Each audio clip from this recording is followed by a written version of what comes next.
Hi, I'm Mike Massimino. For the past few shuttle flights, we've taken you behind the scenes to meet the crews as they train for their flights and the people around the country who make those missions fly.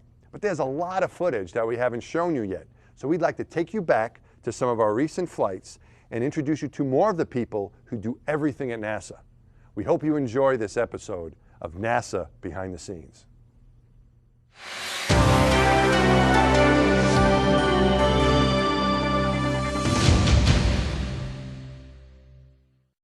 Mike, what's going on? Oh, his is bigger.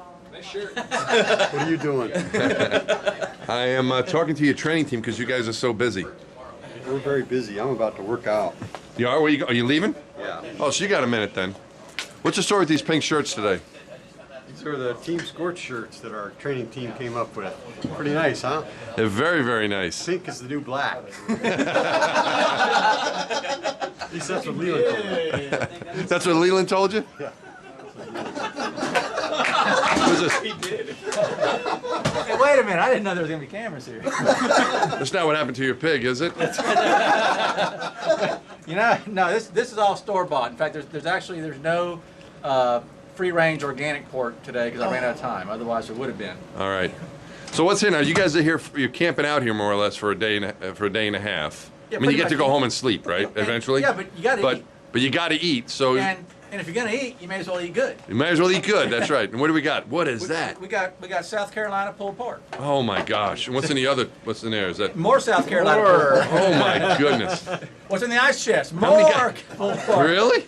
We'll be here a while. Yeah, we got about 120 pounds of meat here. This is How many not on people the are you NASA expecting? budget. We bought this right. There's not. ourselves. That's This right. is not in the NASA budget. Yeah. Taxpayers are not paying for this Instructors food. have bought this by themselves. My goodness. Man alive. All right. So And so we're doing, now, even we've though come a Butch is long in way town, from donuts. Even though Butch is in town, Yeah. we're doing this today. See, we Which normally do is- this when Butch is out of town, Why? just to mess with him. All right. Our All right. venerable commander, Scorch, Right. and there's a story behind it. Which is Yeah, if I knew, no idea. behind. Behind the name, the call sign, the shirt, everything. And, Now I know the story behind the call sign. Oh, do you? I do, and I can't. I'm not going to tell anybody. oh, okay. Well, No, I was don't with know. Scorch. We went out to UMass. When we first started flying T-38. Yeah, Scorch had a weekend thing. yeah. What's the matter? You want to grab the thing? Well, while you're Oh, talking. no. All right. Okay, he had a weekend thing. He had a weekend thing. He had a weekend. He had a weekend event in Yuma, Arizona. Yeah. Some kind of Marine Corps base out there. Understood. Right? What's the name? But you probably know. You're Marine Corps Air Station Yuma. That's it. Okay. So I first started. You know, we had only been here a couple weeks, and he goes, "Hey, Mass, why don't you come out with me? We're going to go out and get some flying time. We'll stay over at the Marine Corps Air Station. We fly back. We get a bunch of hours. Perfect." Yeah. I said, "Yeah, sure. We'll go and do that." So we went out there. We met some of his guys, and I heard the story of how he got his call sign. Oh. But as he walks in the room, he knows I will never tell anyone. Never tell anyone. And I never have told anyone. And That's no one good. will find out. But you know what I enjoy doing, Scorch? I enjoy telling people that I know the story, but I will never tell, ever. Everyone has a kind of inspirational story, right? And I think it's important for people to know, especially the kids to know, Right. that not everything is always fine and dandy, even if you're an astronaut. That's right. There's a lot of adversity you put up with, and the That's stuff right. that you learn, the lessons you learn as a youngster, are the things that will help you as you get older. That's right. That's the whole idea. So True. you would tell me something. Now this is your birthday, and you tell me something, a story about when you were a kid. How old Yeah. were you when this happened? This was in high school. In high school, Yeah, okay. high school. I was a big baseball. Love baseball. know Played you- baseball. yeah. You and I, same thing. Baseball's great.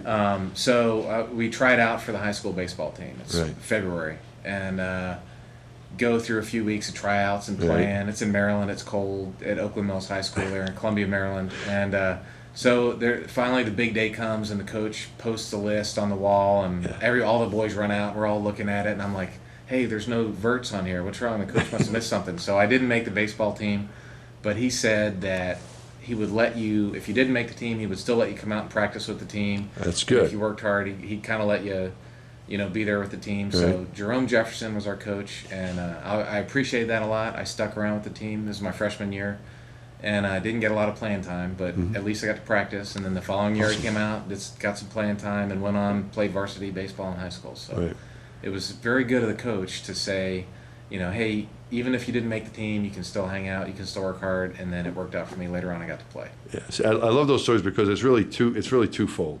One is for those folks in a position as a teacher or a coach or a mentor or Right. whatever, giving people a chance based on desire Oh yeah. is important.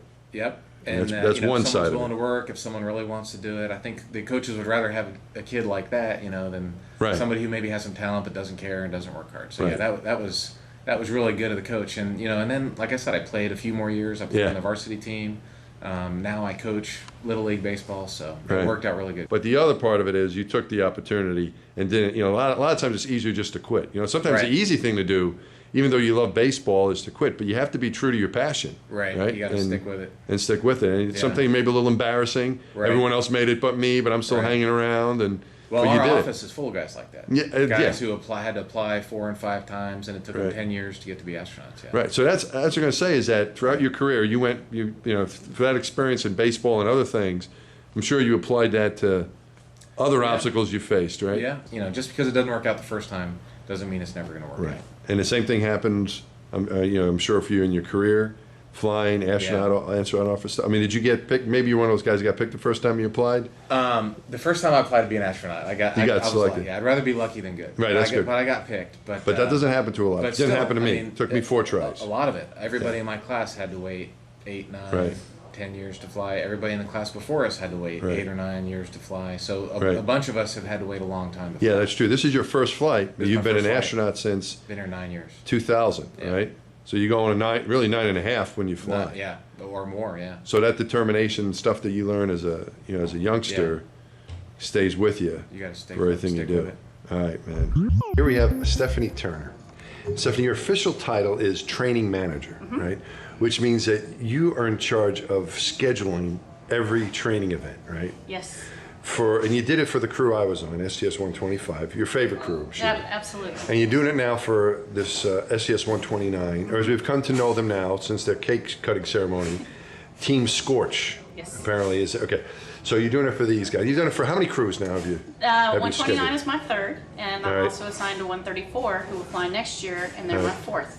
Okay, so you've had this. You've already had 2 crews that you've gotten through training. I've seen 2 crews launch as 2 training crews. manager. Okay, and now you're working with 120 with Scorch and these guys, and then you're going to go to 134. So some of the typical things you schedule are like what? Give us some examples, like of training events, like real training events that you schedule. I schedule everything in Building 5, which is where we are now. This is the shuttle simulators. We do ascent entry training in here and orbit in the motion base and the fixed base simulators. And across the street we have another one. Everything in Building 9, that's all the mock-up training, which we do some shuttle mock-ups over there that's more of like crew habitability instead of like the actual computer system type of software training we do over here. And then also the ISS mock-ups for this crew, which we didn't have for your crew. We did some of the Hubble mock-ups over in Building 9, Right. but we never got to see the space station side. We didn't of go to the house. space That's station. right. And so, which is awful challenging in the scheduling world because we have so many expedition crew members Right. in training, and it's difficult for the shuttle sometimes to Yeah. get in. And it's a lot of coordination. We have a priority list. You know, there's an etiquette and who you can bump out of Oh. where. And Yeah. it's a lot of, it's interesting. I scheduled that. Also in the STA aircraft, I schedule flights out at Ellington. Just about anywhere the crew trains. VR lab, all that kind of Virtual process. reality lab. So you I handle schedule- every aspect of the training, from the launching into space to the landing back on Earth, That's right. to what they're going to do on the shuttle, to what they're going to do on the space station, to all the space force. You got to handle everything. Now, what else? We got anything else going on with these guys that's kind of interesting? Let's see. What Well, else do they got? One thing that was really neat, that we did earlier this year, that Butch Barry Wilmore put together, Mm-hmm. was a couple of the crew member went out and met some of the troops on an aircraft carrier. Oh, that's cool. It was really neat. It was challenging because the carrier was changing locations Right. in their operations, and although they were off of our East Coast, Mm-hmm. but we had to coordinate when we could let them go in our Mm-hmm. training, and then where the carrier was for them to be able to get out there, Right. get on the carrier, do their thing, and then get back in time. Start training again on Right. Monday morning. And the crew, for the most part, they did most of it on their own time, which I think is interesting. Yeah. Because it is like you said, all of our training, it is hard, you know, Yeah. at home, but there's some things that they're just so worthwhile Yeah. to go ahead and do, and these guys decided that's what they were going to do on their own time, Yeah. and I know it was really appreciated.